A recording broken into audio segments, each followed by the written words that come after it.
Eros Meets Agape is a bi-weekly heart-to-heart conversation about love, sex, marriage, and relationships. Everyone wants to love and be loved, but everyone does not know how to give and receive the love they both want and need. Intimacy and passion are essential, yet mean nothing if there isn't unconditional and sacrificial love, which is the foundation for any lasting relationship. Dr. Saudia is a licensed marriage and family therapist and minister. Let's listen in as she shares how to create healthier and happier relationships.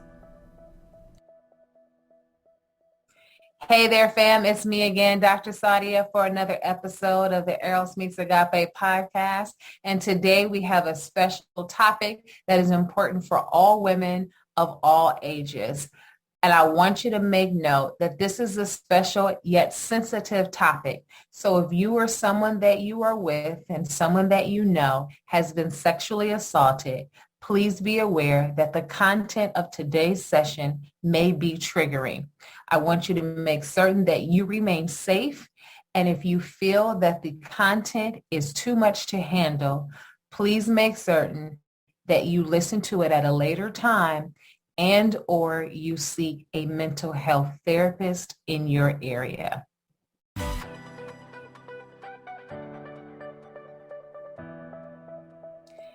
All right there, folks. So I did mention that today is a special topic. We are going to discuss no meaning no. No, I get it. We are in a day and time of the Me Too movement. And I wanted to address sexual assault, but I wanted to do so from the frame of mind in that how we are phrasing no is never the problem.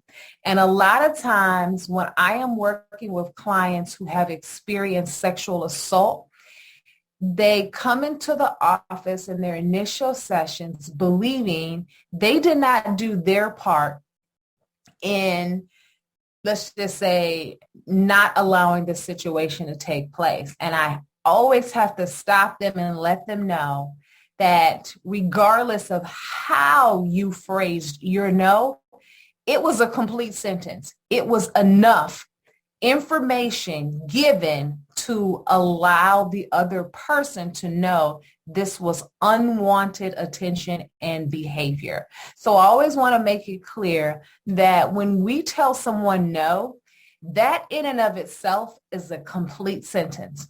Should you choose to elaborate, you by all means have every right to do so, yet please know it is not required. Your no is enough, ladies. And we have to get to a place where we do not blame ourselves for things that other people do in which they do not hold themselves accountable and responsible for the things that they are doing and the actions that they are performing that affect and harm others. So today's episode, no is a complete sentence. We are discussing sexual assault, and I'm going to give some greater detail and information on that topic. So if you or someone that you know who is with you was sexually assaulted and you have not yet worked through the emotional aftermath of such an experience and violation, this topic and conversation today may be triggering for you. And if that is so, I want you to remain safe. But I also want to make certain that you have a place of support where you can go to in order to talk with someone. So I always like to provide additional information on, I am giving, sensitive topics and conversation on the podcast. So if you're not certain of where to go, there are a few places that I like to recommend for you to be able to search for a therapist. You can always go to psychologytoday.com. and you'll be able to pick your state, and then you can look through the various therapists available in your city to be able to find someone that is suitable for you and your counseling needs. You can also go to therapyforblackgirls.com, and you can also do that same thing. Go to your state and then read the profiles of the various therapists. All of these therapists, however, are all female and women of color. Whereas in psychology today, you will have male and female therapists available, and you'll be able to read information about their counseling style as well as their platform. Now, I'm going to also give you a number. It's the National Sexual Assault Hotline, and it is operated by RAINN. And what RAINN does, they serve people who have been affected by sexual violence. And if you call this hotline, it automatically will route the caller to the nearest sexual assault service provider that can help you to find a local center. That hotline number, just so you can have it in advance, and I'll also state this at the end of the episode, that number is 1-800-656 HOPE, HOPE. So 1-800-656-HOPE. So we're talking about sexual assault, and I want to basically give some definitions. Now, when I am identifying sexual assault in today's podcast episode, I'm looking at acquaintance rape and dating violence. So there are situations where an unknown assailant can harm someone or commit sexual assault. And I'm not directly speaking to that population at this particular time. And that is because the women that I tend to see in different platforms, they have either been in college and experienced sexual assault, or they have been in relationships. So I really want to speak to that population, because sometimes there is guilt in saying no to someone that you actually have some type of semblance of a relationship, or you are in a relationship with. Okay. So here's something I want you to be clear on. When it comes to acquaintance rape and dating violence, these two phrases are used interchangeably. But when we look at date rape specifically refers to a rape in which there has been some sort of a romantic or potentially sexual relationship between two parties, okay? Now, acquaintance rape will also include rapes in which the victim and the perpetrator have been in a non-romantic relationship. So think of it, or a non-sexual relationship even. So think of it such as, you know someone, they're not your friend, you don't spend a lot of time with them, but you are now getting to know them. And maybe the platform in which you were getting to know them was a comfortable and seemingly safe environment, such as maybe they are a classmate of yours and that you've seen them in a class or two, or maybe they are in your dormitory, or they are a coworker, or even a neighbor. These are situations in which the person is not a complete stranger because you see them pretty frequently. Therefore, there is an acquaintance. When there is dating violence, such as date rape, it means that, of course, I have agreed to go on this date with this person, whether I knew them or not. Maybe you could meet someone online. Maybe you can meet someone through DMing after a particular amount of time. And so it kind of crosses that interchangeable line, right, between acquaintance and now, date rape. I don't really know you that well, but I have some idea of who you are because we've gotten to this place where we are now either dating or are on a date, okay? So I am using these phrases, acquaintance rape and date rape, date violence, all in the same context, but I'm staying with that population because I want to make certain that there's awareness for being able to say no and what you would need to do in order to protect yourself in the event something like this should happen, okay? Now, whenever I do any type of episode where I am really discussing a sensitive topic, of course, I'll make a disclaimer, but I also like to provide statistics. So we're not just saying, hey, this is my opinion. No, it's not. I'm going based off of what is actually occurring and what has been reported through government channels. So just so we're clear and you have an understanding, I want you to, know some background information. So 1 in 5 women have experienced an attempted or an actual experienced rape. And as well, 1 in 3 women are between the ages of 11 and 17. Now that's really young.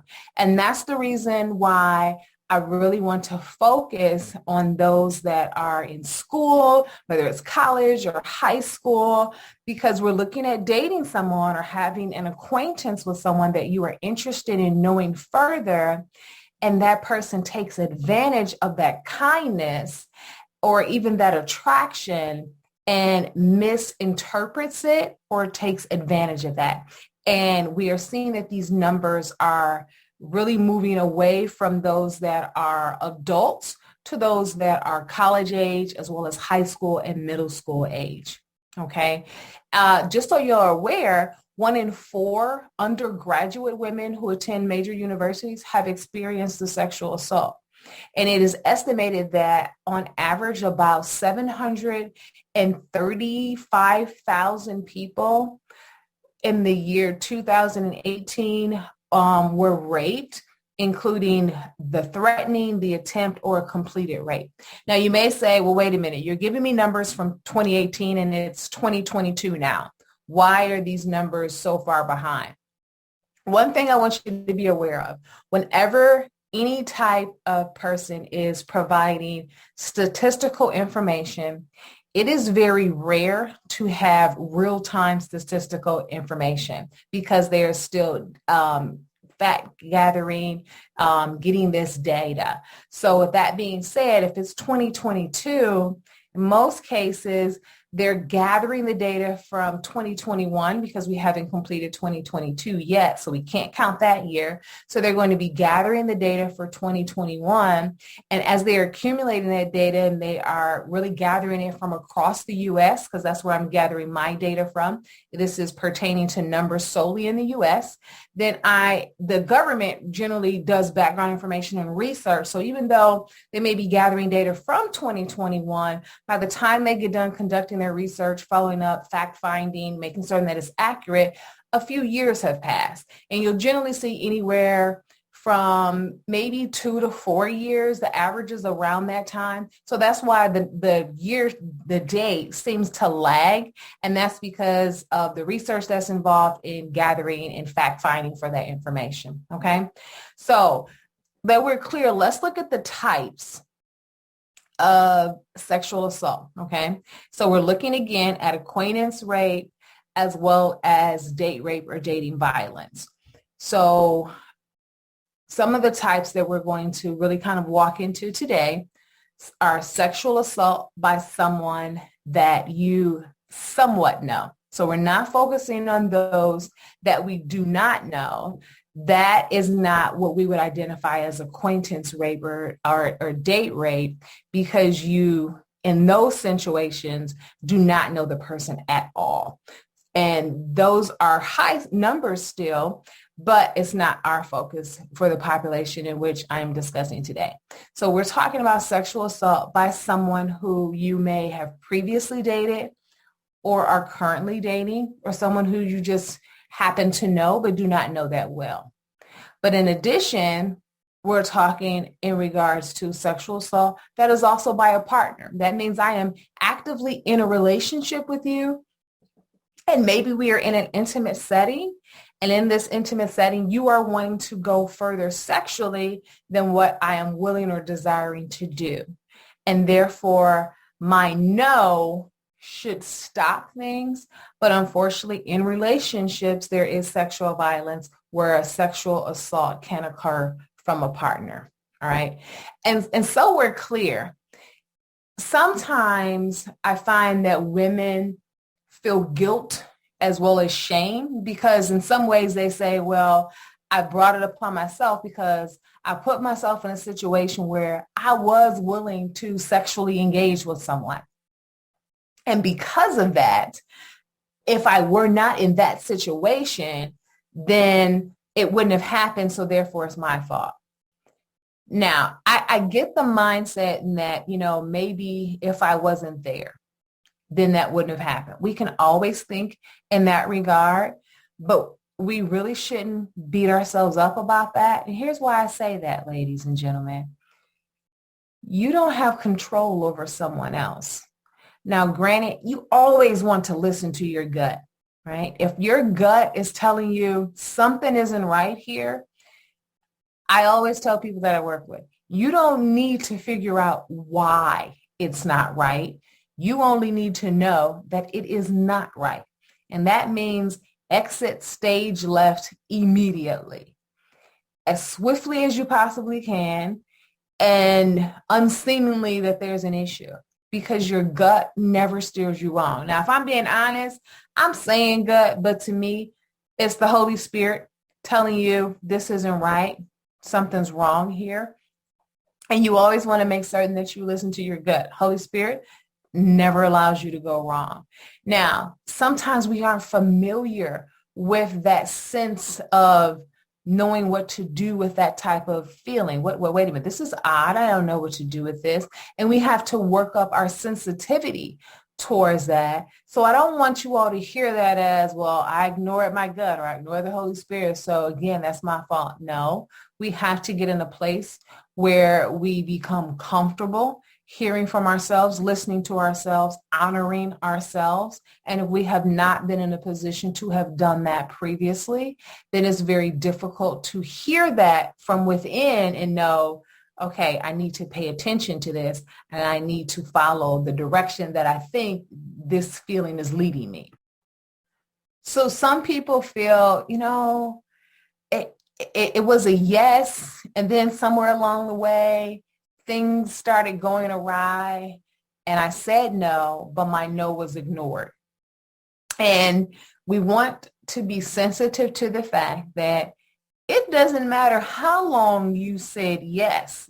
The moment you said no, that no should have been honored. So I want you to hear me and hear me clearly. If you said yes, and then at some point you said no, I don't care if it was 1 second later, I don't care if it was 10 hours later, your no should have been honored and you should have been honored. And that is not a reflection of you. It is a reflection of the other person. You are not responsible for what someone else is doing. So I'll give you an example. A lot of times I have heard people give this example, meaning if a woman walks around naked and someone assaults her, it's her fault. Okay. By no means am I saying that we should walk around naked. I mean, that's like putting my hand in the fish tank that's full of piranhas.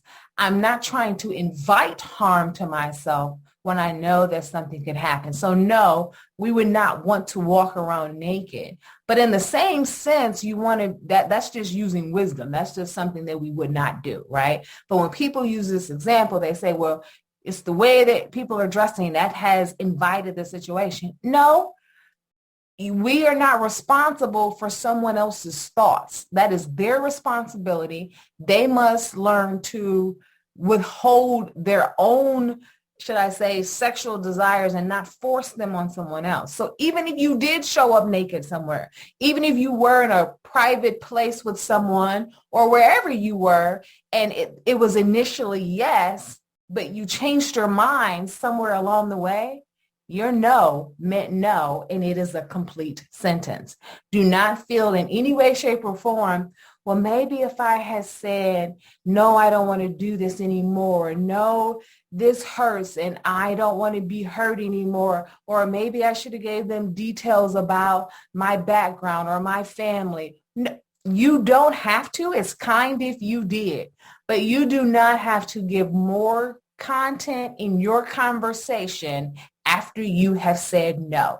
No means no, and it is a complete sentence. I'm going to repeat that phrase the entire session here that we're talking.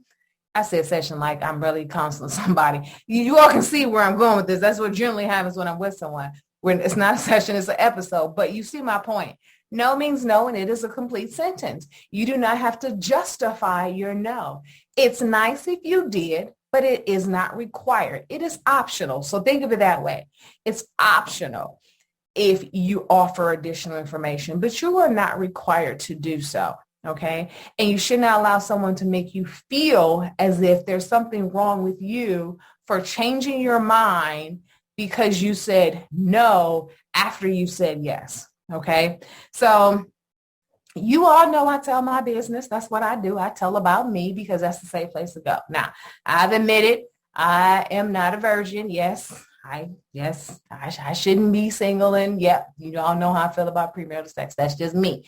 But I have engaged in premarital sex decades ago. With that being said, I remember being with my boyfriend at the time, and because I was sexually involved, well, we weren't sexually involved at the time. I was still a virgin. And I remember saying, okay, yes, we can have sex. But I end up changing my mind. So he goes to get protection or what have you. He comes back and this is new for me. I'm nervous or what have you. And because of that, I stop. I'm like, no. Now, I so happen to be fortunate in the aspect that even though I had initially said yes, and I'm now saying no, I was fortunate in the aspect that I was with someone who honored my no. I didn't give him a reason for my no. He just looked at me and said, okay, and nothing went any further. However, if I had chose to give more content, it would have been my choice, not something that I was required to do. We don't need to explain why we have changed our mind. It's nice if we do, but it is not required, okay? And that's something I really need you all to drive home. It is something that we can do, but it is not required, okay? So in essence, the form of no can simply be no, and that's the end of the sentence because it is a complete sentence. Or you can simply say stop. And stop is enough to say whatever it is that person is doing, there is no need to go any further. That is it. The time together has ended. This moment has ended. So it does not mean that you have to explain. You don't have to elaborate or say anything else other than no. Or you can say, stop, I don't want to do that. I don't want to do this. Whatever that is, your no means no, okay? Now, let's look at it from this additional point.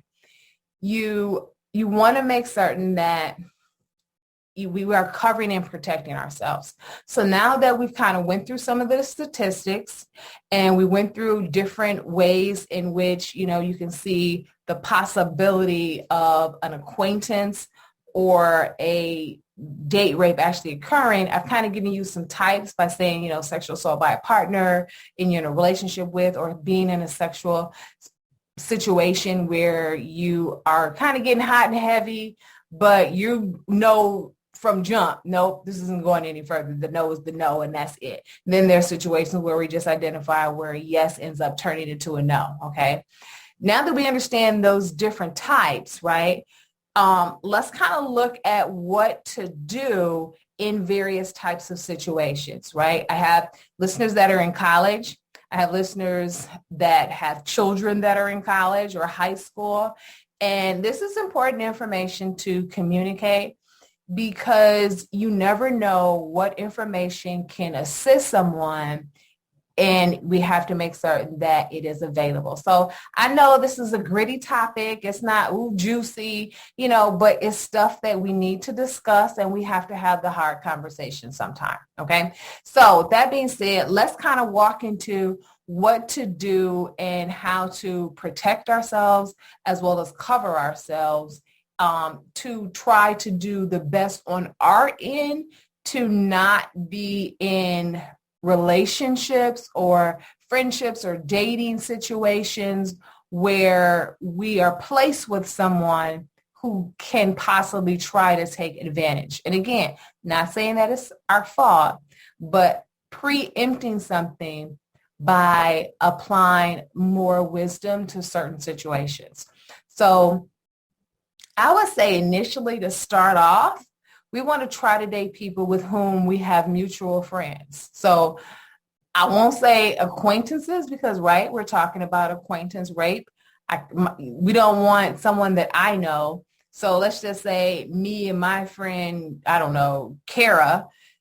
Kara has a friend that she somewhat knows. So they're an acquaintance. She doesn't really know them that well. Kara knows them because she's seen them a few times. This person's cute. And, she has talked about him with someone else. It's like, ooh, I have a friend for you, right? Someone you know but don't really know. So you don't kind of want to stay away from that because you want to try to, and I get it now with social media and people online dating and dating on, various social platforms or DMing folks. You don't know people from the beginning, so you have to actually put yourself out there. But we want to be safe in doing so. So one thing I would suggest is to date people whom you actually have mutual friends. So that means this other person that you consider to be a friend, they can vouch for this other person. They know them personally and they're able to. Now, granted, they may not know their sex life personally, but hopefully we aren't friends with someone who has the, should I say, I don't know what's the right word here. Let's just say the audacity to sexually harm someone. Hopefully we aren't friends with those individuals, right? So you want to be able to try to date people that you have mutual friends, and that person can actually be vouched for and they can speak on their behalf as to who they are as an individual so that you can kind of get a heads up, okay? But if we are on dates with people that we know or, acquaintance with or have just really met and we've kind of gotten a feel for them and we're trying to see, if I want to get to know you further. So I'm meeting you somewhere, right? I don't know you just yet. So I'm not inviting you to pick me up at my house because I don't know you well. So I'm going to meet you somewhere.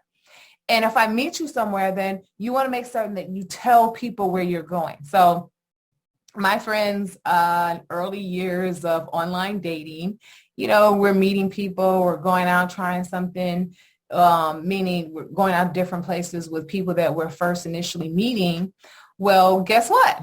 We would text each other, hey, this is this person's information. This is who I'm going out with. This is where I'm going. In case something happens, you have all the information in order to move this situation further in order to find out what's going on or do something on my behalf to locate me, all right? We hope it doesn't come to that. But, we were being very preemptive, right? We wanted to be ahead of the situation, not following behind it. So, again, you're telling people where you're going. You're getting pictures of the person or license plate numbers if possible. Even sharing your location. My sister, she will keep Life 360 on me to find out where I am. When she was traveling out the country, I wasn't with her. And I had just had surgery around that time, so I couldn't go. And she's going out the country. And I'm like, no, I need to know where you are at all times. So in case anything happens, I know where your last location was, so we have a starting point, right? Keeping people safe by sharing information so that we just know what's going on, right? And, teenagers tend to feel like you're always in their business or you're always, mothering or parenting them, not recognizing, their brain has not fully developed. That doesn't happen to between the ages of 23 and 25.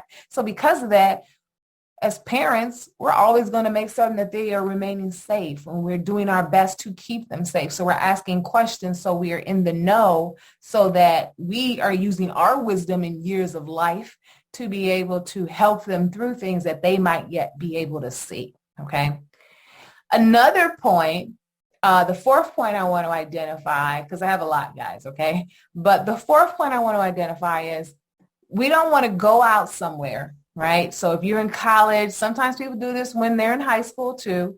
You shouldn't be drinking underage. I'm just letting you know. You need to be of legal age if you are going to drink. But please, we don't need to be out getting sloppy drunk. That's something that we don't want to do. I know I have a friend who drives for Lyft or Uber. I can't remember which one. But anyhow, he'll tell me that people will put a girl in a car and say, take her to such and such. Now, because of the app, of course, the driver, that knows where to take this person to the residence, but she's like sloppy drunk, meaning totally incoherent, barely, awake or, alert. And he's like, okay, well, how is she going to get out this car to her door? Because that now puts him in a position, all right, do I take her to her door? Then if something happens or if something has happened already, I don't want her assimilating that with me. It's a dicey situation. But let me go back to what I was originally trying to say. When you are out, hopefully you're not underage and drinking. So if you're 21 and over, you're out at a club or a house party or over someone's house at an event or attending an event, you never want to leave your drink unattended. People can put roofies and any type of stuff in your drink. You don't want that to happen. The best way we prevent that from happening, never leave a drink unattended. What does that really mean? That's basically saying, all right, I have a drink and it was ordered for me, right? So I remember when I was younger and I was going to the club with my friends, they love to get free drinks out of people. I'm not a drinker. It wasn't special to me. So I didn't really have people ordering drinks for me. But I had friends that did. And they loved the fact that, yep, somebody's going to buy me drinks all night long. And one of the things that used to happen back when I was younger, the person would order a drink and bring it over to them. We do not want to do that. We shouldn't have done it then. Well, they shouldn't have done it then. But you definitely don't want to do that now, because between the bar and bringing the drink to you, someone could slip something in your drink and then they babysit you while you are drinking on that beverage. And then you're talking to them. Next thing you know, they're walking you somewhere in the room like, oh, we're just going to go dance. That's what they tell your friends. And then they escort you out the building or to a hallway or a bathroom and sexually assault you. To prevent ourselves from being in those type of scenarios, you can have the drink, but keep your eye on the drink. Don't let someone order it for you and bring it to you. They can order it and even pay for it, but don't have them to do that and then walk the drink over to you. Let the staff do that. If they have a server, that person can order the drink for you, and then the staff person brings the drink to you. Or if you're at the bar together and they are ordering and purchasing the drink, then let the staff person give it to you. If you have to go to the restroom, ladies, and you haven't finished that drink, guess what? You finished that drink. Meaning not gulp it all down in that moment. It means however many sips you got out of that drink and now you have to go to the restroom, guess what? That drink is done and complete.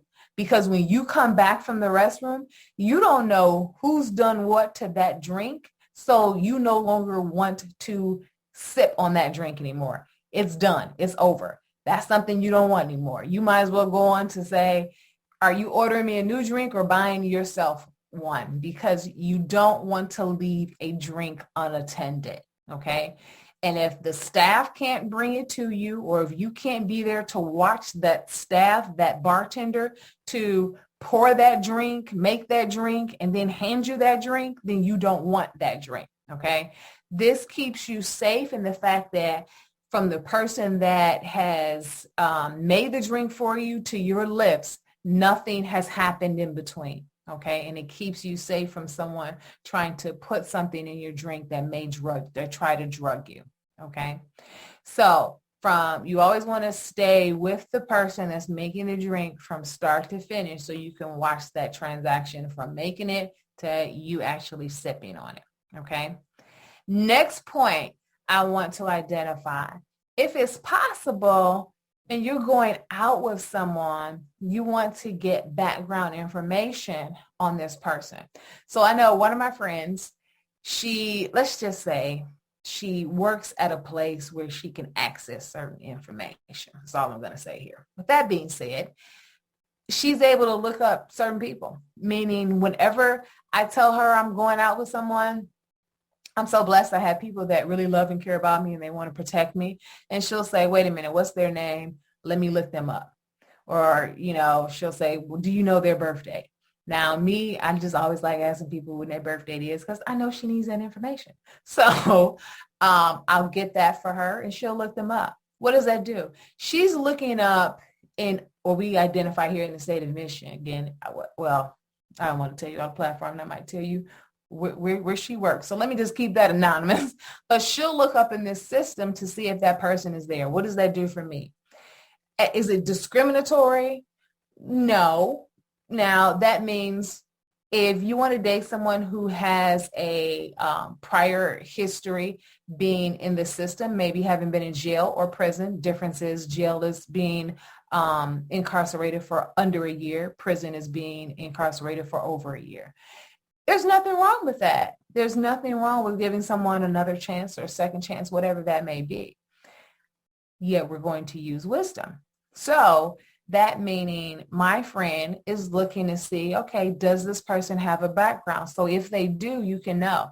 Now, I've actually dated someone who actually had been to prison, and I wasn't upset that he didn't share that with me. I was actually upset that he didn't share with me about his kids, and he wanted me to go to a wedding. I'm like, wait a minute, but you haven't told me you had kids yet? Because they're going to walk up to you and call you daddy at this wedding. And I think that that was a conversation he should have had with me. He should have also told me about his time in prison, but I wasn't really upset by that because I looked at that as in we all make mistakes. I'm not going to fault him for that. I knew what the reason was. Someone had introduced me to him and they told me that history. Again, protecting me. That was a friend who knew that person. They were protecting me, letting me know so that I could make an informed decision. And I was just giving him ample time to feel comfortable with me because yet again, everyone you go out with, you don't want to say, hey, just want to let you know on this very first day I was in prison. I was comfortable with him feeling me out first to determine, okay, do I tell her this information? Then I felt like if you're inviting me to your brother's wedding, that should be a part of the conversation along with you telling me about these kids. But I digress. I'm going back to the point and my friend looking this information up in the system. Again, she cares for me. She wants to keep me safe. And so this information is allowing me to be able to see if they have a record. If so, what is it? What is the reason they were in prison? And if it is because of any type of sexual assault, then I had the opportunity to make a decision then. Okay. So when you can even look stuff up nowadays, it's available for you. So for instance, in the United States, the Department of Justice has identified what we call we call it NSOPW, which is the National Sex Offender Public Website. And it links public, state, territorial, as well as sex offender registries on that site. Okay. So it's one national site and then it lists all that information. So therefore you're able to look up if someone is on that sex offender site. Now I'm going to be honest. I have counseled, and some people may not like me for this, but God believes everybody gets another chance and gives them grace and mercy. And when I had previously counseled sex offenders, there are different levels. So in the state of Michigan, in the U.S., there's level 1, 2, and 3. That means, as far as what the state is considering as something that is low level to something that is high level. Level 3s were very violent rapes, and level 1s were something such as nowadays you can go to prison if you sexted, meaning you are sending sexual pictures via your phone or via texting, via email, and that person is a minor. So I've had some people that I've had to work with that had that happen, and they just didn't know that that was illegal. So all of that to say, you have varying information, but you don't have great detail. So you have to be careful if you are looking on those sites and you see different levels, you don't really know the background information behind that. So then that, if you choose to date that person, that becomes a conversation that you would need to have. But you always want to protect yourself. You always want to look people up because you just want to be safe, and you also want to be able to make an informed decision.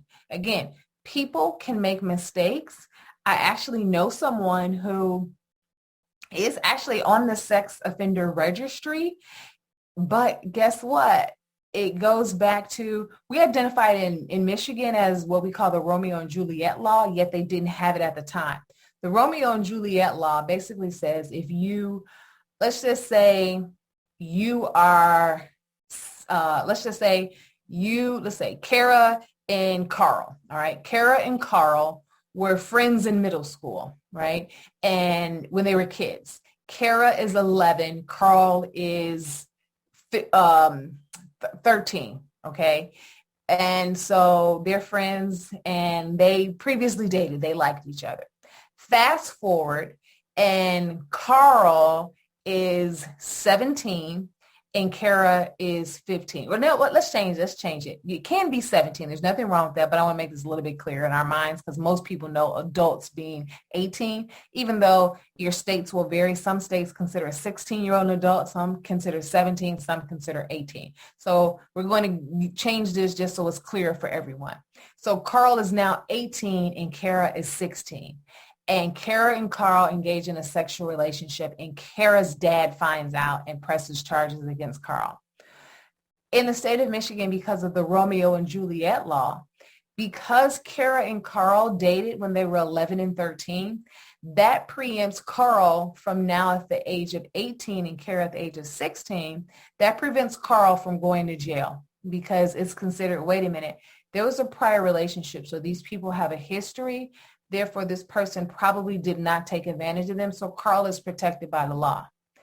Yet, if Carl and Kara had never dated when they were younger, before either person became an adult in the eyes of the law, then Carl would not get a free get out of jail pass. Carl would be headed to jail if Kara's parent decided to prosecute. And the parent would be able to do so because Kara is a minor, so therefore the parent could make decisions on the minor's behalf. And I'll be honest, there have been some situations where I've had to counsel sex offenders and I felt bad because in essence, there was a gap in age and the Romeo and Juliet law was not applicable. So that means this person was 19 dating a 16-year-old or a 15-year-old, or maybe 21 dating a 16-year-old. And the parent found out and it was, wait a minute, I don't like this with my child. Therefore, they should not be put in this situation to make a decision for an adult. I'm pressing charges. And I've later found out that there were willing parties by both the entire time. So, you want to be careful when it comes to what I'm trying to say is looking at public website. You definitely want to talk to a person and get their take of things if you choose to head in that direction. But you also want to protect yourself by looking someone up to see what's going on with your history. And nowadays, it's important because a lot of young women are single mothers and you want to keep your children safe. And therefore, you want to know what someone's history is so that maybe if you get to a place where you are now in a relationship with this person, maybe the sexual assault is not happening between you and the individual, but between maybe a child, your child, and that individual. But in knowing this type of information in advance can prevent such scenarios from taking place, okay? So you just always want to try to get as much information as you can. And y'all know me, at all times, rely on the Holy Spirit because, again, your gut, i.e. the Holy Spirit, will never lead you wrong, okay? Now, another point I want to make when it comes to dating or just being young, being out, you don't even have to be young per se. You never really want to leave a party or a club with someone you do not know. It doesn't matter how cute and attractive that person is or how nice they seem or they're such gentlemen or how harmless they look. No, no, and no. Do not go for that. I'll give you an example. I remember I told you all, and I tell my business, so sorry if you all are like, oh, Dr. Sadia. Sorry, but here we go. All right. So I'm setting this up. I'm visiting with I'm in college, undergrad, and I'm with one of my friends. We're going to the college of her boyfriend, and it's 3 of us. So me and 2 other girls, all right, the 3 of us are going to this college to visit this one person's boyfriend. While she's with her boyfriend, me and my friend, we're together. We're, visiting her friend who's my friend's boyfriend who's in a fraternity. And so he's rooming with these other people who are in his fraternity. So there are other people that stay in this home. And so we're all up talking and what have you. So it's time to go to bed or what have you. She goes up to the room with her boyfriend. And now we didn't go to watch over her to protect her. We kind of went, yeah, we want to keep you safe. We want to keep our eye on you. But then, okay, we're left by ourselves. And I'll be honest, when I say hook up, all right, in this situation, y'all, I wasn't having sex. So still wasn't having sex yet. So I'm not having sex with this person. But I was making out with this person and I liked him. Meaning I'm getting to know him and I think he's a nice guy.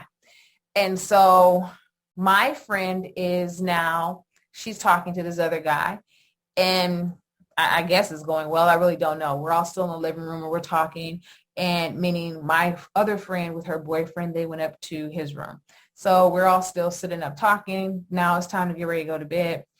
And I'm going to be honest, guys, I'm not innocent. Sorry. But I go to the room with this guy. Now, I'm just going to be honest. I wasn't having sex and wasn't planning on having sex. Did I possibly put myself in a bad situation? Most definitely. Now I'm relying on Jesus to keep me safe and this young man being honorable. Fortunately, I'm glad that he was. So we're just sitting up talking. We're kissing or what have you. And now it's getting late and I go to bed early. So now it's time for me to go to sleep. My friend, who was now with this other gentleman, she knocks on the door. And I mean, I don't know. It's not my house, so I didn't say anything. And he's like, yes. And my friend, calls my name. And I said, open up the door. She opens up the door and she says, can I stay in here with you? My answer immediately was, yes, you sure can. Come on, scooch over. Let's lay down together. And it wasn't sexual. I want you to think, okay, what's Dr. Sadia doing? There's 3 people in this bed. It wasn't like that. When she asked, could she come and stay with me? I knew something's not right. So immediately I'm on protection mode. And that meant, yes, we're going to stay here together and watch each other. I believe that she didn't feel she was safe or she didn't feel comfortable. And so she came and she stayed in the room with us. The guy didn't have a problem with it, whatever. We all went to sleep. It was no big deal. In the morning when we got up to drive back to our university, he was just as kind, very sweet. I'm cool with him to this day. And I'm saying that because when we got home, not necessarily in a car ride, but when we got home, because she and I were roommates, she said she was kissing this other guy and he was kind of getting a little aggressive. That was enough to let her know, no, that's it. So she told him no, and she didn't feel comfortable staying there any longer. So that's why she came and knocked on the room I was in, the door of the room I was in, because she knew she would be comfortable with me being there. Now, did she have the option to go into the other girl's room? She did, but that's her boyfriend, and she knew, okay, I don't know what's happening there, but I know Sadia isn't doing anything in this room she's in, and it'll be okay for me to go there. And I'm glad that she felt comfortable in not talking to me, but comfortable coming to talk to me, to feel comfortable enough to say, hey, can I stay here with you? And not thinking I would be upset about it or anything like that. So I'm saying that for the purpose of, it doesn't matter how cute someone is. That guy she was with, he was cute. He seemed nice. He seemed harmless until he wasn't. And when she felt like he wasn't, she exited stage left and went to a place where she felt safe. Okay. So if your child or, a friend, whatever situation you're in right now, depending on your age, if you're in college and you are visiting, going with your friends to someone else's house where there are men there and it is not your domain, you want to be safe. So that means, let's just say it's just 2 of you. 2 of you would not go because that's not safe. Because if one of you hooks up with someone, then that means you're not protected. That leaves this other person by themselves. You always want to go in a minimum group of 3, right? Meaning one person hooks up with someone, that leaves the 2 of you left together. If everyone hooks up with someone, that still leaves you the opportunity to go to one person and say, hey, can I stay here? Or, hey, can we leave? Or, hey, I'm about to leave. This is now where I'm going, or I'm going back home. It's easier to do it in if you were in a group of a minimum of 3, because, and if you're in a 2-person group, you have another option. If the person, you knock on their door and you say, I'm not safe, and they're like, who cares? I'm in here going for mine. So you figure out what you're going to do. Hopefully you don't have those type of friends. But in the event that you do, at least you have another person as a backup. Well, I can go over here and I know this person is not going to be like that. Hopefully that would be the case. Worst case scenario, worst comes to worst, you pick up the phone immediately, get you an Uber and get out of there, Lyft, or have someone to come get you, whatever that may be. But at all points and cases here, you want to remain safe. And if you're in that type of situation and you're doing it overnight at someone else's house and you're not familiar with those people or that home or that location, you want to let someone know where you are, or you want to go to a place within that domain where you feel safe with people that you can feel safe with, okay? And you always want to have the friend, you know how you have the friend that's the designated driver so that, you know, everybody else drinks except for that person gets you all home safely. Nowadays, people can get an Uber or a Lyft, and that's fine, but, you know, you still have to be coherent enough to soberly walk to your door and someone's not doing all that for you and thus possibly taking advantage. But if you're going someplace and you're going out to a club or a party, you never want to get sloppy drunk. Right? Sloppy drunk means you are barely walking straight, incoherent. You never want to get to that point. But if you are drinking and you are drunk, okay, let's just be honest. Some people will get intoxicated or inebriated in this case. Yes, I can use big words, people. I'm not trying to say drunk like I have no common sense. But if you are inebriated, then you want to make certain you are with people who have your back, okay? So I remember when I was in college, I don't drink now, and I didn't drink back then. And because of that, I was just always, no one asked me to be the designated driver or the person, the mama bear of the group, but I wasn't doing anything. I wasn't having sex and I wasn't drinking. So it was like, okay, this is no big deal. And I wanted to protect my friends. So I remember on different occasions, but this one occasion I was at Black Beach Week in Florida. And I remember one of my friends, she had been drinking, and she had been drinking a lot. Now, I'm still watching over all my friends because, again, I'm the person that doesn't drink. I'm Mama Bear in my little group, and I want all my friends to be safe. And I was just fortunate enough that I had brothers that kind of schooled me that, hey, you're going to go off to college. These scenarios are going to happen. This is what you want to do to stay safe. So kind of had that content in the back of my head to begin with. So it wasn't like I'm in a situation trying to figure out what to do. I had prior knowledge so that I had enough information to know how to handle certain situations in advance of them happening. So I'm with my friends, and one of them is really drinking a lot. And her and this guy come up to me, and she's like, Sadia, I'm going to go with him. I was like, no, you're not. And he's like, oh, no, don't worry. She's good. She's good. I'm going to bring her back to, your hotel, whatever. I'm like, dude, I don't know you. No, you are not. And he's like, well, she's grown. She can make her own decisions. And I'm like, I don't care how old she is. She's drunk.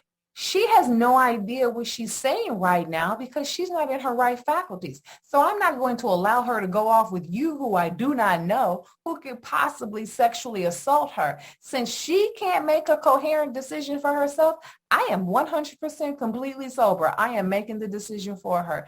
And if she wants to get upset with me and argue with me, I am more than happy to take that hit tonight. And if she sees you tomorrow when she's sober and she changes her mind or she's able to make a coherent decision, by all means, have as much fun as you all want. But while she's inebriated, no, she's going to go back to our room with me when I can keep my eye on her.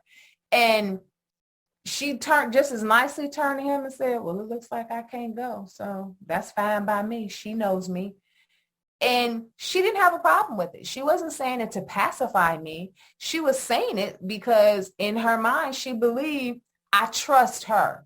And if she says this isn't a good idea, I'm okay with not doing this because I trust her. And because of that, that was the end of the story. And I told him, you're welcome to come back tomorrow. See you then. But, she was a pretty girl. So other people were interested in her too. So I'm saying that to say, you always want to have someone in your group. If it's not you, you want to have someone in your group who has your back, who's going to be the one to watch out over you all. I've been in places where I remember one time, actually, I was out of the country with a friend, and I don't stay up late, you all. I kind of go to bed early. And we were out at this place with karaoke, and I was telling my friend I was really getting tired, and our hotel was very close by. And I probably shouldn't have walked back to the hotel because anything could happen. It was probably like about a block and a half walk. But I was just like, I can't keep my eyes up anymore. And this was pre-Uber. So I was just like, oh my gosh, I got to go back to the hotel. Come on, let's go. She was like, no, I'm having fun. I want to stay. Now, she had already let me know she wanted to get her groove back. But I didn't really take it seriously. I just thought that was a statement. Really should have paid attention. It's just her and I on this vacation. And so I end up saying, I'm trying so hard to stay. Finally, I couldn't do it. And I was just like, I got to go lay down. Well, I go to sleep and I wake up in the middle of the night and she's not there. And I'm like, oh, Jesus. Oh, Lord, what have I done? Because it's the first time I actually left someone and I didn't like it. And I wake up, it was probably like 3 a.m. and she wasn't there. And we had a tour that we were going on in the next morning where we had to be out in front of the hotel at probably like about 7 something in the morning. And I then wake up and it's like 6 a.m. and she's not back yet. So now I'm really terrified because I'm like, we had this tour in like an hour. What do I do? And all things are running through my mind like, oh my gosh, if I have to call her mother and tell her she's ended up in the papers in this country, it's going to be on me. Why did I leave? I was wrong. I shouldn't have done this. And we're good and grown, right? I'm in my mid-late 20s at this time. And so I'm just now just panicking. In all honesty, guys, I just start praying like, Lord, please help me. And I'm like, okay, well, now I don't know what I was thinking here, but I was like, let me just go back to the club and check. It's six something in the morning.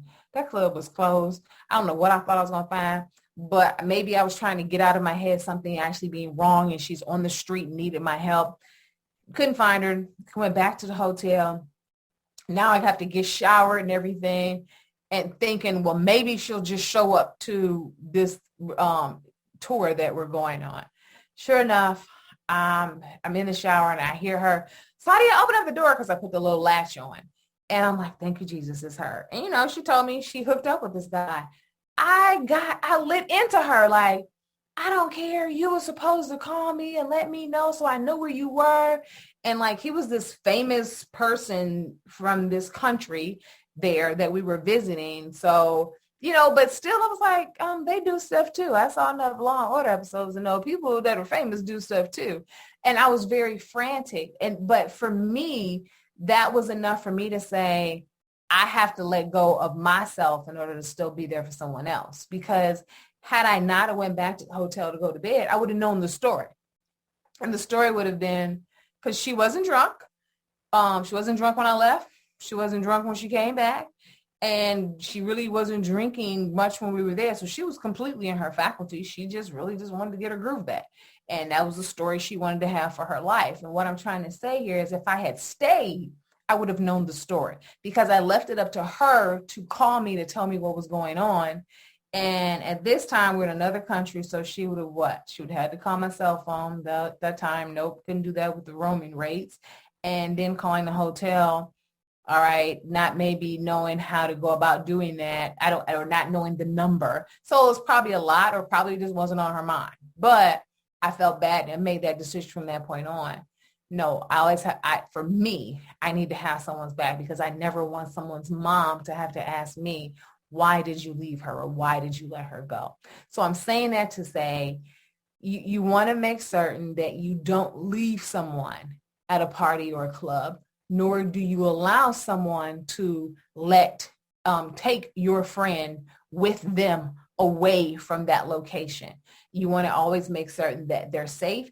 And if they are choosing to go because they're adults, then they're doing so when they are sober and you have some background information so that you're able to locate them if necessary, or that person if necessary, okay? So that being said, you basically just don't want to leave anyone alone, right? You want to make certain that everyone is protected and covered, okay?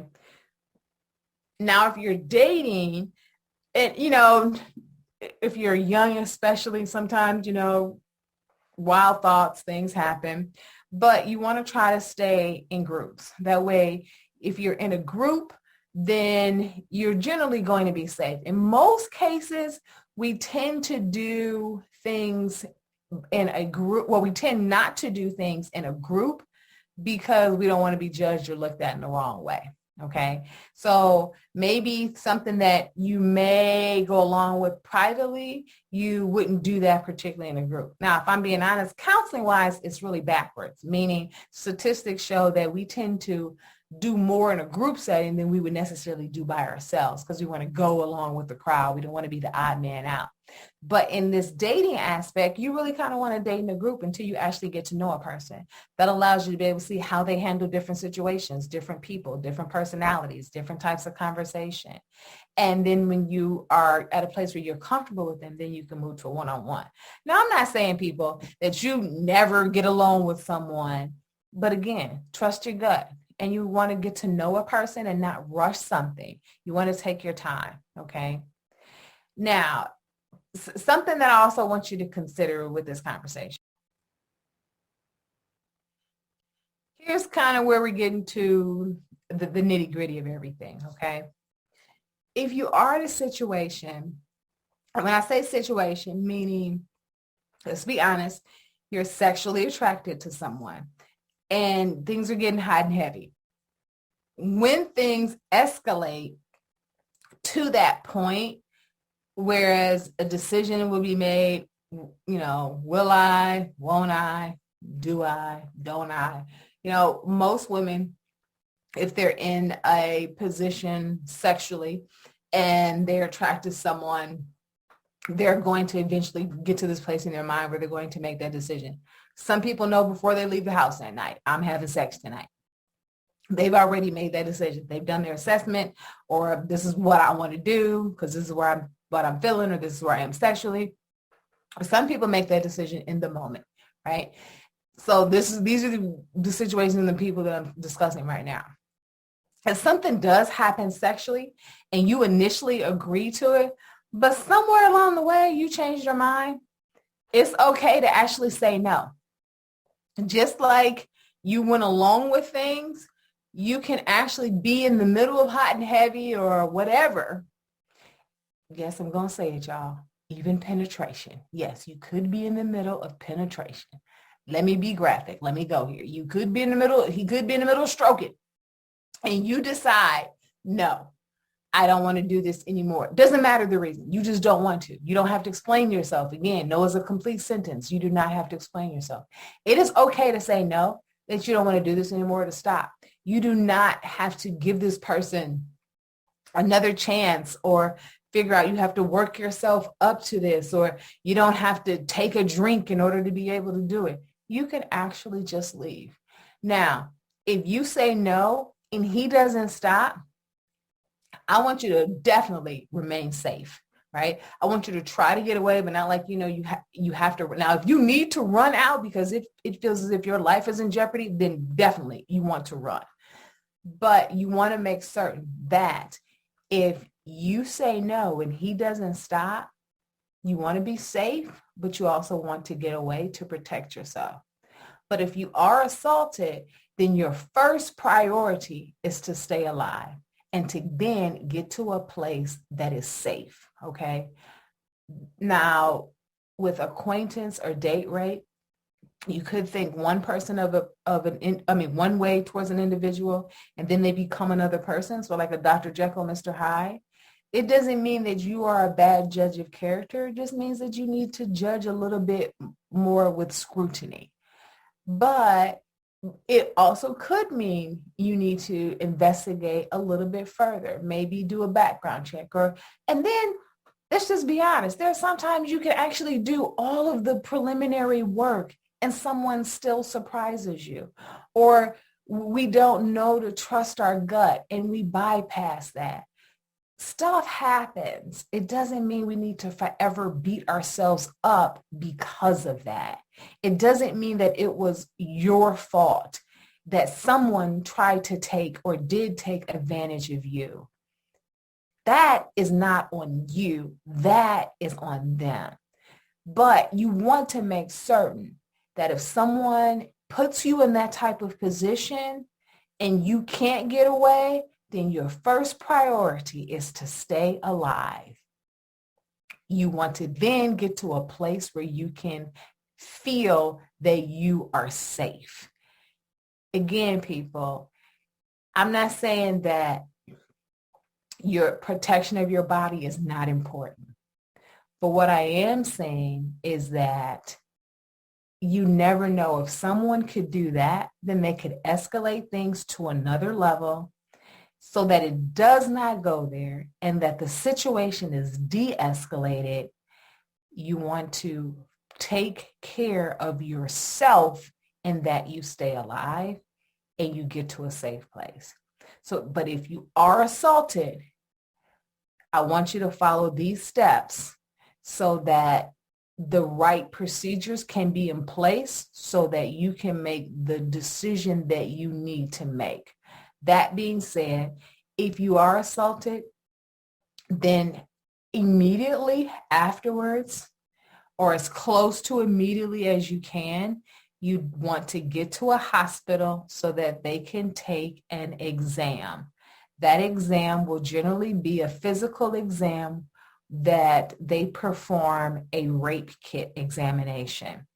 That means that they are going to collect any type of data that is on your body, any type of prints, any types of checking for bruises, doing tests for STDs, checking, see if there was semen left for DNA purposes. They're going to conduct a date rape kit.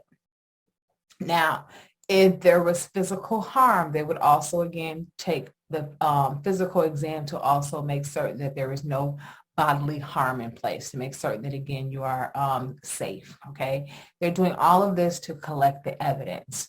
So you would definitely want to make certain that if an assault takes place, that you do not shower until you have went to the hospital to have the date rape kit performed at the hospital, okay? They have people there that will keep you safe, meaning that they will make certain that you're not alone. It will be someone of same sex so that you can feel safe with that individual so that they can walk you through the steps. But in the same sense, you don't want to shower. I get it. Most women who have been assaulted, they feel dirty. And so they want to immediately take a shower, in essence, like they are washing this dirt off of them from the assault. But yet research and, group counseling has shown that they can't wash that dirt off. That comes with time of healing and counseling as well as prayer. And so they can't wash that off. But that is the initial immediate reaction. And in order to safeguard you from making various informed decisions, you have to hold off on that shower for at least 24 hours, meaning you need to get to a hospital so that they can perform that date rape kit, okay? Now, in addition, I want you to be aware that you have the option to report. Now, a lot of women don't want to report because they are embarrassed. They feel that they have to tell their story over and over again as if they have never done it before to different people, different days, different times. Whether they're talking to the police and then the detective and then maybe an attorney, and then they will have to go in front of a court of law and tell the judge and tell the jury. And for a lot of people, that is too much as well. Some people have felt it was embarrassing and they have felt guilty for being in that place at that time with that person. And again, I want to go back to the fact that you are not responsible for another human being. Therefore, it cannot be your fault for someone taking advantage of you. These individuals who do that, there's something that is wrong with them, not something that is wrong with you. But you have the right to report it to an authority. Now, if you go to the hospital and perform a date rape kit, then an officer will actually come to talk to you. So that would be the second, because you would be explaining this to the medical care person that is taking care of you with the rape kit taking place, but then telling that officer. And I get it, at that time, it may be too overwhelming. You don't necessarily have to make a decision then, but you want to be informed that you do have the option to provide a report, okay?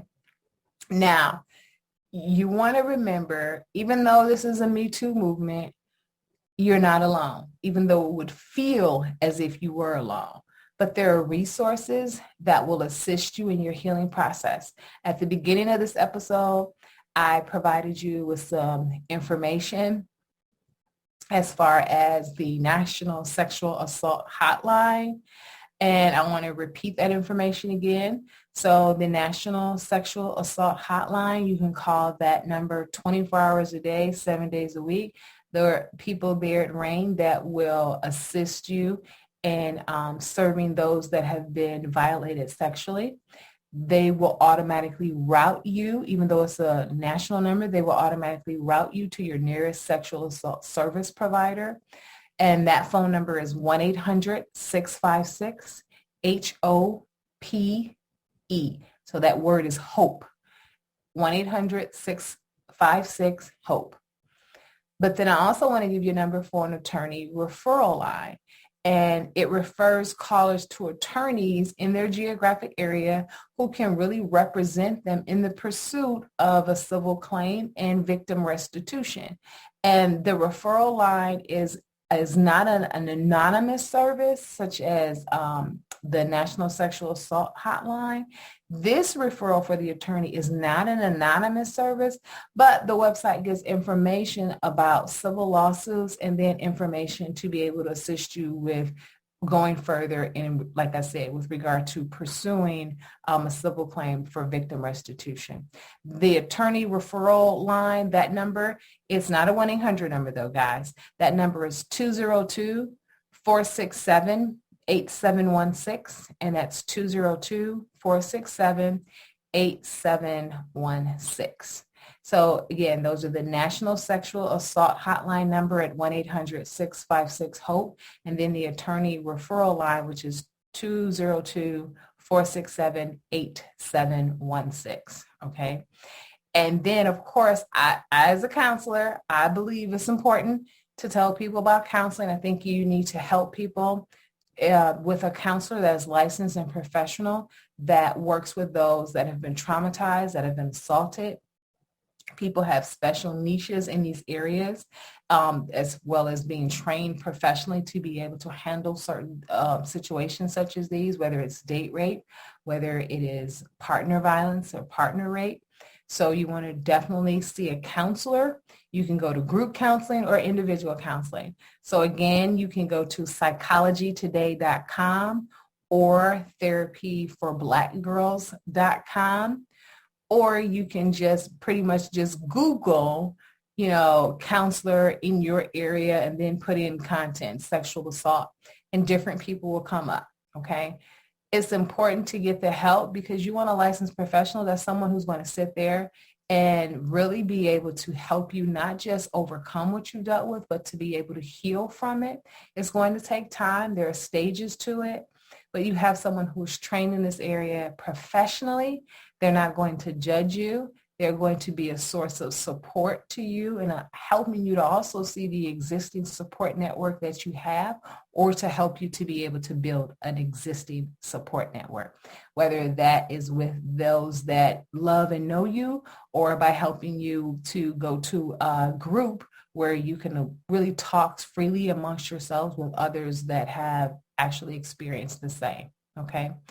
Now, the last thing I want to say, because I know this has been a long episode, the last thing I want to say is when in doubt, trust your gut. it never disappoints you or lets you down. When you trust your gut, all you know is there's this icky feeling that is not settling. Something's not right. I don't know what's right, but I just know on the inside, something isn't right. That's the Holy Spirit, guys. And the Holy Spirit is trying to say, this isn't good for us. Trust your gut. You'll see it in small things. And the more you pay attention to it, the more sensitive you become to it, the more easier, if that's even grammatically or, correct, the easier it becomes to pay attention and follow that feeling, okay? Always trust your gut, okay? All right, guys, that is it for today's episode. I know it was a gritty one. I hope this has been helpful because this is an important topic. And like I said, a lot of women, even men it happens to, but a lot of women are experiencing this. And it's important to know that there is help available, but as well to be able to know what to do to try to prevent it, as well as to be able to walk away from it safely as best as possible. Because right now, statistics are showing 51% of acquaintance rape and date rape is by an intimate partner, and 40% is by an acquaintance. So let me say that again. 51% of rape is by an intimate partner, and 40% is by an acquaintance. All right. And we want to keep ourselves safe. We want to keep our young ladies safe. We want to keep our young women safe and be able to really be able to provide care and love and support if and when needed. All right. I love you guys. Thanks for listening. All right. You know how we like to close out the show. I always want to leave with take our temperature and our like it, love it, leave it tips. Today, of course, was a gritty topic. So what do I like? I like the fact that we can always have systems in place to protect us in the event that something does happen, but also do preventative work to do our best not to be in a position where we are with people that may take advantage of us. And we want to always be informed, always using wisdom. So I like the fact that we can gather together as a support for one another and really be able to be of assistance to one another. All right, what is my love it tip? My love it tip, if I'm really being completely honest, I love the fact that if we're going to seek professional help, I love the fact that we can feel comfortable selecting those that we have trust with, meaning I can get someone who has experienced what I've experienced, or I can get someone who looks like me that helps me to feel comfortable. Or I like the fact that I can be with someone whose knowledge base in this area can guide me in a healthy way. Here's why I say that. I have one client that comes to mind. And when I first saw her, this was the reason why I was seeing her. And I wanted to make certain that I was very tender in her care. So I let all my clients know that experiencing this. I know why you came to see me. I'm going to talk to you and get to know you first. And I want you to do the same because I want you to feel comfortable. And that when you get to the place where we are going to talk about this, I'm just letting you know in advance. For me, it's probably going to be about 4 to 6 weeks because I want you to feel comfortable with me first before you have to share this sensitive subject and situation. And I want you to feel comfortable with your counselor first before I start digging into areas that are very sensitive for you that right now you are still trying to heal and recover from. And so because of that, I like them to just get to know me, get to a place where they can feel like they can actually trust me. So far, that has never led me wrong. And in my work, I found, I'm not saying that those that focus and start earlier, that they're wrong. That's not what I'm saying. What I am saying is that's just not my approach. And I want people to feel safe with me. And that's the way that I have found that works for me. Everyone that is a licensed therapist, they have a system that works for them. This is the one that works for me. And over time, we worked on a different goal initially. And then we talked about the date rape that took place. And when she had to tell her story, I wanted her to feel like she was talking to someone who genuinely cared about her as a person. And I didn't want her to really look at me solely from the aspect that this is my counselor. Okay, I got to talk. I wanted her to really feel comfortable in sharing with me. And so the foundation that was laid allowed us to be able to talk in a way where she was able to speak freely. She felt safe. She felt comfortable. She knew that when I asked a question, it was not going to be because I was curious. It was going to be because I am needing that content to move the session further, or for purposes that I needed in order to gain more understanding. It wouldn't just be a question thrown out there. So she was able to understand my style. So when she saw it, when she talked about that sensitive part of herself, she could trust where I was going and why I was going there. Okay. And over time, she's grown, she's healed. And we talk about the date rate every so often. I check in with her to see how she's doing. Just because time has passed doesn't mean that our clients are not triggered, and we want to make certain that they're safe and they're still doing well. When they get to new situations and are dating new people or get in similar situations, they're being triggered. We want to check in with them, making certain that they're safe. So I always keep my eye on certain things when she's talking to me, and when appropriate, I'll check in and say, tell me how you're feeling. Are you being triggered? What's going on? And we talk about it, and it's enough to get her past that moment if she has been triggered. But she's worked on herself enough so that she's healed. She's not experiencing things that causes her to regress, okay? So I love the fact that you can work with a professional who really takes good care of you. Not just a counselor, but a counselor who really cares about you. And I love that we have that available for us, for someone who, that is their niche and that's what they do. That's not my niche. But when I work with those types of clients, my goal is, hey, I'm trying to help you to heal as best as possible. How can I do that? And, she's picked someone who looks like her because we're of the same race and ethnicity. Okay. So I love that we have that available. What would I leave? If I'm really being honest, I don't have a leave it tip for today. It's just never really happened. So if I am creating one, then I would love to live in a world where we could just leave all this behind us, where there is no hurt or like this, or, people that are this damaged that they take advantage of someone else. And it's sad that others cannot frame their words or be secure in themselves to honor another individual, but instead take advantage of that individual. It's sad that people can't honor, can't look at a person and allow their no to be no and be okay with that. To me, it's sad that you don't have enough security and confidence in yourself as a person, but instead you have to steal from someone else. And that's sad. So I wish we could leave that world behind, but we won't be able to do that at this particular time, ladies and gentlemen. So with that being said, that is it for today's show. You know how I like to close out. Don't forget to rate and review us wherever you have downloaded us. We're on all platforms where podcasts are available. And of course, you can follow us on social media, Twitter, Instagram, Facebook, and TikTok, as well as Snapchat at Eros Meets Agape. I love you all. Be safe. Till next time, I'm Dr. Sadia, helping you to give and receive the love you both want and need. Till next time, be blessed, everyone. Bye-bye.